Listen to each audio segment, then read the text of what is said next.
Hi there guys, Panzerlin Productions here, and this time we're going to look at a new tank, a Tier 5 German heavy tank, the VK301H.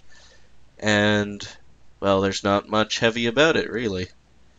It's got a little bit of health points, but, really, it's not a heavy. It's got 50 millimeters of frontal armor on the hull, and 80 on the turret.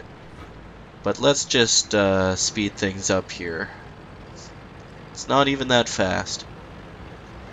But what it does have is an excellent gun. The 75mm Konish gun it carries can penetrate on average 156-ish. I think it's 157 millimeters on average, and that's good enough for your KV tanks you're coming up against. It's a little limited on its ammunition supply, and it's quite large, so if you get spotted, you're in trouble. But this gun, if allowed to work, can really damage the enemy team. Now we see that there's a Panzer 1C making a bid for the artillery.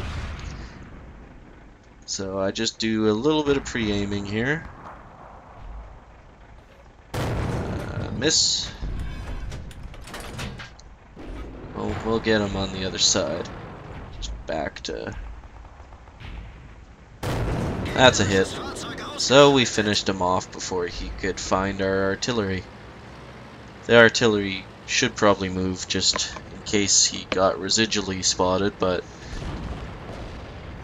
oh dear. Our team is kind of bunched up on the eastern side of the map there. Got bad feelings about that one. So in the meantime, let's go help out this flank. Like I said, it's not the fastest heavy. It's not the most armored. And if you take, if you're not in the right position at the right time, its aim time is actually not that impressive. But it does have a very good gun when you put it to good use.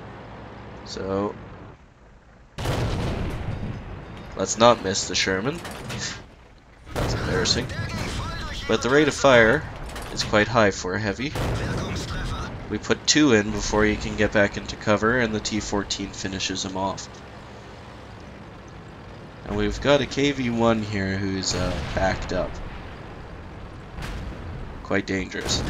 We put 1 in. He takes a shot, so we're going to put another 1 in before he can return. Oh. But he did get a second hit in. Never mind. He's out of the way.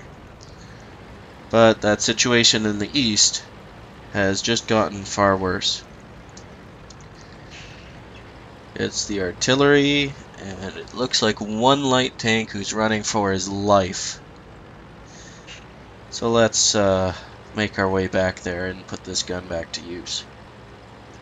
Took a little bit of damage, but turret traverse isn't too important to me right now.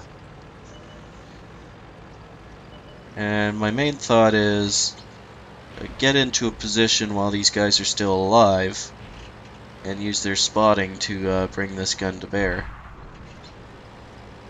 Now the enemy artillery was taken out. Very useful.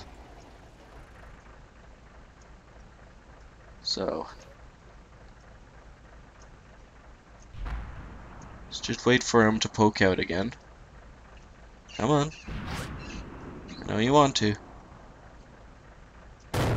Now that was pretty lucky. Looked like the corner of his turret as he poked. Well, we've got a T1 heavy there. And at a distance, his armor is pretty effective. But I managed to put 1 through, and he backs off wisely.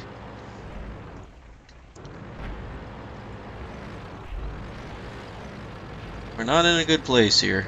We just lost, we're down to 1 tank left on our southern push.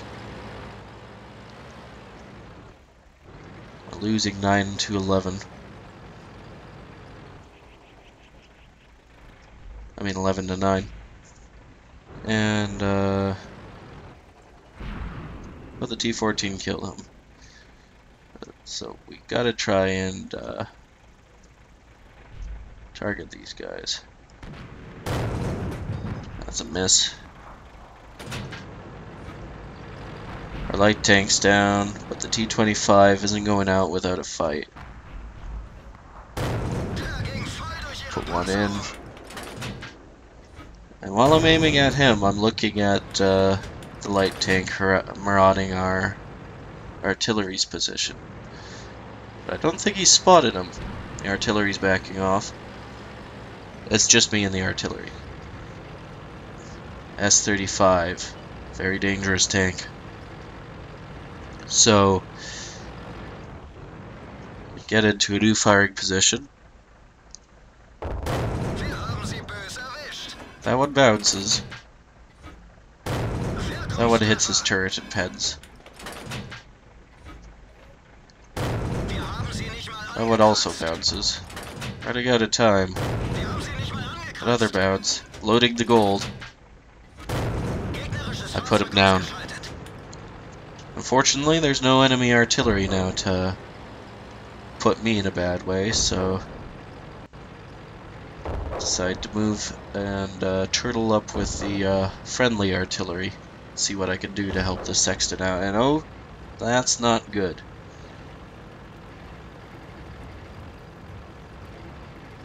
I do have a building in between me and him.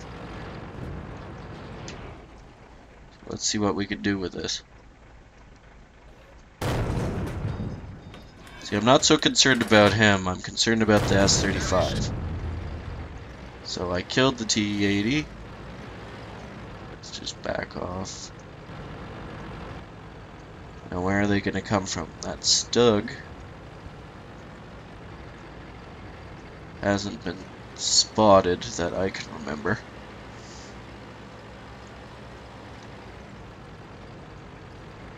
I start rolling this way just in case that they're gonna try and flank around this way.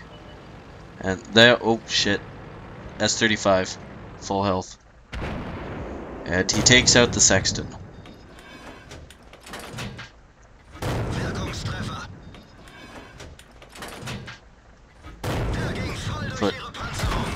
Okay, that was a bad hit, but I'm guessing from the amount of damage I took there that he was using the 17-pounder with a damaged ammo rack, or possibly the 90?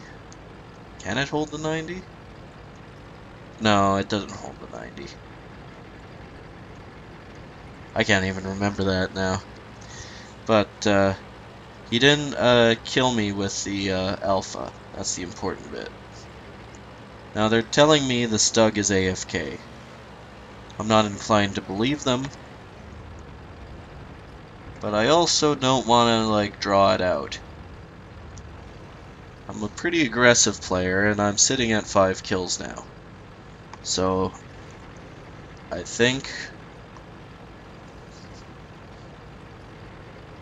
okay, the T-14 tells me he's up in the back somewhere. That's useful. So I just do a quick poke to make sure he isn't making an advance on the base. And now I'm going in.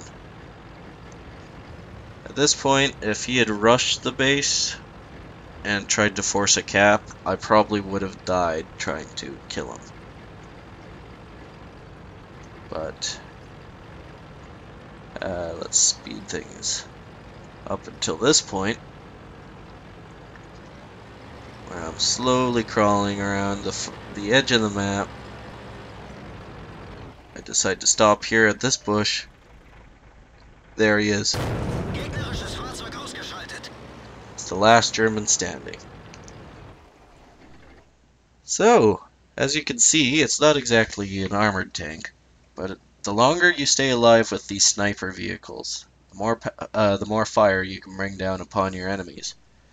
So that earned us a nice Top Gun, 22,743 credits, and we almost got 3,000 experience with the ×3. Very nice. But looking at the crew list here, we did 1,546 damage to get that top gun. Our gun was not silent. We were putting a lot of fire in. That S-35 was also playing a good game. So we managed to, thankfully, shut him down. But we got 971 base experience, which is pretty good for a tier 5 tank. Unfortunately, you can see the cost of firing some premium there cutting into my profit. So in the end, I just make 3,200, but that's not too bad. Well, this is another game with Panzerlin. Good hunting.